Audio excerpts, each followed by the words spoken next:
So today we're going to have a little look at the Niagara Falls, a topic I'd looked into a few years ago, and here recently a channel in which I'll share with you has done an excellent piece of work on the Niagara Falls and the mysteries behind it.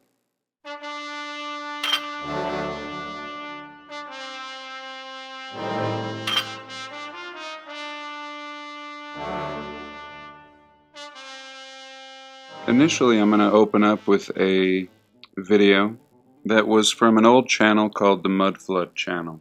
I speak of his work often, and he deleted his channel, but fortunately, many of his videos remain, and this is one of them. And he was talking about this Shoalkopf power station at the Niagara Falls, and most of his videos were pretty short. I remember he used to complain about his screen recording software only allowing him 10-minute bursts, which resulted in him laying out a lot of information in a short amount of time. And here we can have a little look at this power station at the Niagara Falls, present day. We see the remains of this shaft here. We can see that in old pictures. And ultimately this would have been a dam, a massive dam, and the falls would have been utilized for their power in various ways. And here at the bottom we can see how the water was diverted to flow underneath, now unoperational. And in past times, as we'll see here, there were several buildings down here and up here as well. And of course this all looks melted here. So here we can see what I'm talking about in an earlier time period. Here again we have the elevator shaft, our point of reference, and here the building with water still flowing underneath it, and several brick buildings on the top, looking very old, even in this old photograph, sometime in the early 1900s. Here a little look in modern times, and another little look in modern times. And this is just absolutely mind-blowing. Built in the old world style, so aged, even in the oldest photographs we see, which are supposed to be new construction, and just a massive feat of engineering for this time period.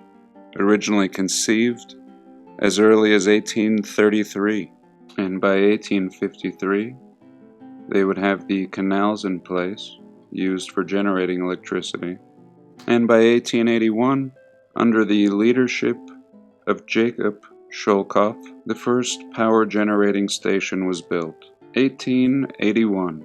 And here's just a mind-blowing picture in 1901. No photos of any construction, and looking pretty high-tech, and certainly not like 20-year-old buildings. Mind you, this is a massive dam. We're led to believe that the dam itself would have either been constructed or at least partly constructed. No photos of this, only little puzzle pieces remaining. And here another little look, a different angle, and really this has all the characteristics of star forts. Anyone who's looked at star forts and the design of construction recognizes this. And yet here what we see is the same construction style as a star fort, but being utilized to harness energy or power from these falls, and perhaps doing a lot more than this, but implying some sort of technology. And this is a machine. And we always talk about these buildings having another purpose, being machine-like, and here we have a proof. We have the fingerprints of the same builders of the old world and this superior style of construction at the Niagara Falls, and in disrepair and disuse. A ruin at this point, and even seeming to be a ruin in the early photographs. Most of this has been decommissioned, and I hope to get to a video in which they actually blew it up and took video of it. And at the bare minimum, this is a machine involved in grand plumbing we could say. And if star forts exist all over the world, we can also assume that these have something to do with water flow, in some cases seeming like potential drainage, and in other cases, perhaps pressure valves.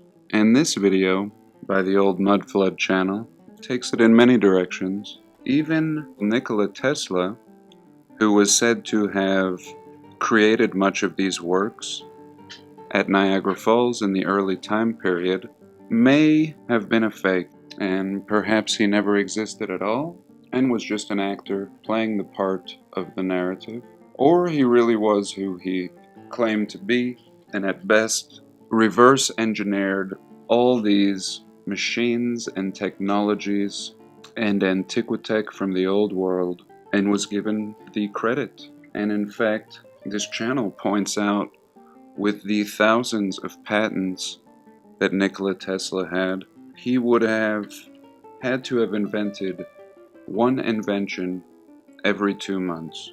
He attributes this to a similar story of a historical figure in the past who was said to have written 300 volumes of literature, which again is most certainly probably impossible. But moving on, another look, and again the blockwork for the dam fusing into what seems to be stone, and really at this early time period this already seems like ruins.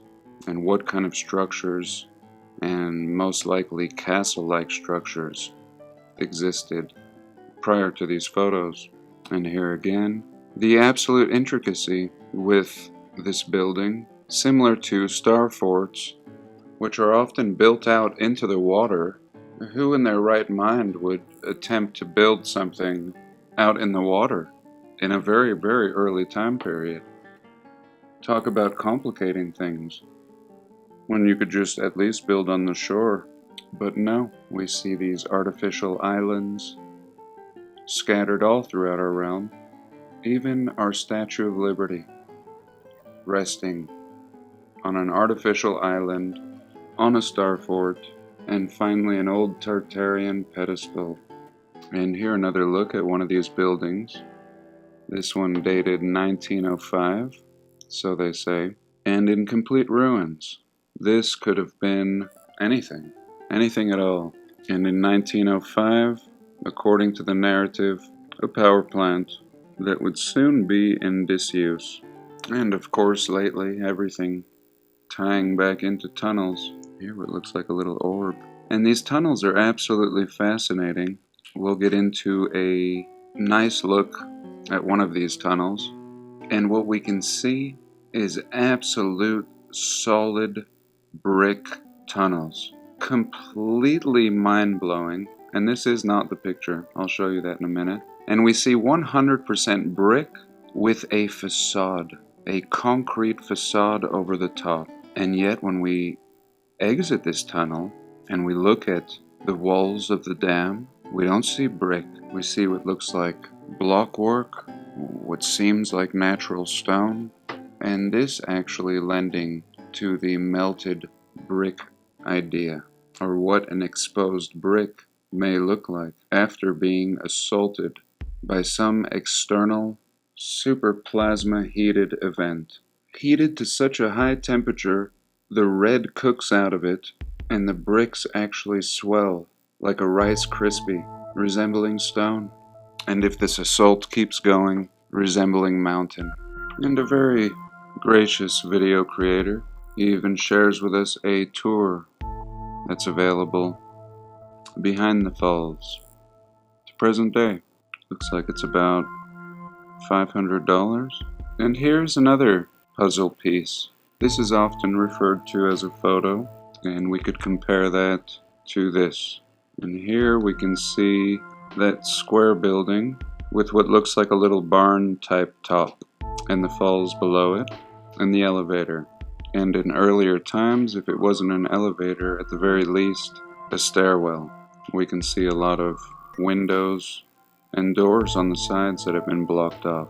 And here we go, that same building. And again, we can see them here looking much different. We can see the falls and these buildings have been removed. In this very, very old time period, this is supposed to be new construction, and yet everything looking as if it has been diminished. And what we see over here on the left side, this old power generating station in ruins, I believe we can also see here, in absolute ruins, the falls actually crashing over and destroying this part of the building. And if you look at the lines down here, a white line, and then a larger, thick gray line, and down here on this side, a white line at the base, and the same thick gray line above it. Absolutely mind-blowing and pretty obvious to me. It's as if this had all been contained, and there were buildings here, and everything was under control, and this thing was blasted by something, giving the impression that this is all stone. And in fact, I'm sure it looked exactly like this wall, and down here at the base of the falls, it looked exactly like this building. And by the time this picture comes around, looking a little cleaned up as usual. And here we can see some modern work, but again built on top of older work. And even this, you can see what I'm talking about with the cut corners, very Star Fort Builder reminiscent. And here, look at all this still intact. And I believe this is what we'll see some film of in a moment here. And this is probably the section that was dynamited, that they were very eager to record. And this, to be quite honest, looking like a painting, a very, very fine painting to suit the narrative, and much remaining, but also much missing. I personally believe that those buildings were down here, and not just these little shacks. And only because all of this looks so much older, and just has the fingerprints of structures that even our narrative would tell us are much older. And here we're shown the timeline, most definitely the false timeline, beginning in 1905, ending in 1924. All over this built in 20 years, 19. And if this looks like new construction to you, then I suppose you would believe anything. Complete disrepair is what we're seeing here. Ruins, ghostly buildings, not only missing their windows, but these ones seeming to be encrusted. And it would be one thing if the false narrative was satisfied to end the story here, but the fact that all of these become shortly decommissioned soon after construction always adds to the falsities of their stories. And here's a little look at this dam collapsing. You'll recognize some of these points, and you can see the surge that is ripping through at least this one part of the building, taking out half. You can see the collapsing of stone in the background, absolute dynamiting and destroying these structures. Again, in this absolute old time period, shortly after supposedly building these buildings. What is the point, the absurdity, and the wasting of money to do things that we know they can't do? Completely tips off the fact that we have been completely lied to about our history. No constructing of anything, only destroying. And for what reason? I would say to hide our past. From what we can see, even from what's left, this is clearly evidence of a past civilization right in plain sight here at the Niagara Falls. And what we also see is the absolute destruction, again in plain sight. A stupid, bogus story about a quick, impossible construction, and then this amazing video of the complete destruction of this supposedly recently constructed feat of engineering, not just a building, but a dam, built on top of water, harnessing the power of water. And here a little look at what we just saw destroyed, and again a little look at Nikola Tesla, and I just love his dissecting of the narrative about this man, who we, especially in the truth community, tend to put on a pedestal, especially when we first get wind of what he is credited to having done, and the fact that he's been left out of history tends to add to our suspicions that this was a grand figure that wanted to help free the masses and get us using free power, harnessed for free from the air.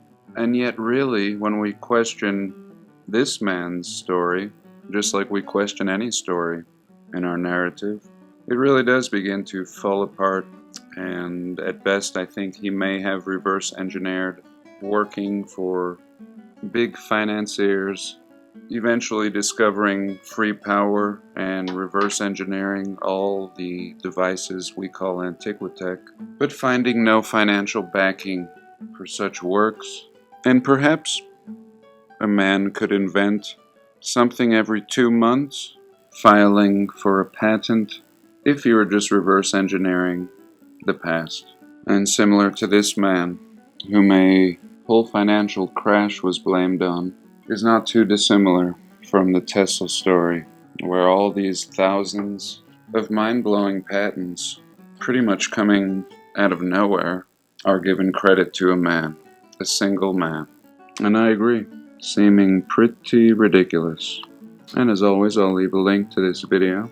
And finally, real quick, to wrap this up, I want to show you this channel's video, an excellent channel, who's been doing what we would call Tartarian boots on the ground work, something that more of us should do, and I'll share his video down below. And without spoiling it, he touches on several other anomalies associated with this same site, building upon the previous video. And what really caught my attention was this little tunnel down here, and obviously tunnels all throughout here. But here in particular, this tunnel, when examined a little closer, looks like this. Absolutely mind-blowing.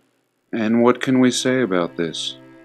From the outside, resembling some crusty little drainage tunnel, and on the inside, absolute craftsmanship of the old world, all revealed in its different stages. When it comes to the first stage, resembling some sort of concrete and also some kind of stone, and at this point pretty safe to assume that more than half of what resembles natural stone is most likely ancient concrete. Next, a layer of brick on top of that, and finally a facade of concrete. And let's have another little look at that. There she is, down there. And you saw how deep it was, and just a ruin as far back as we go, all of these buildings, and presently nothing more than a decommissioned ruin. And once again, from here to here. And this is pretty much what we get. This is what happens to the old world when the new world gets a hold of it. In less than 100 years, very few signs of even the short history this site endured under our caretaking. Even in our short history, so many holes and gaps in the narrative, and only the faintest husk remaining of the wonders of the past civilization. So that's it. I hope you enjoyed, and do have a blessed day. Please like, comment, and subscribe.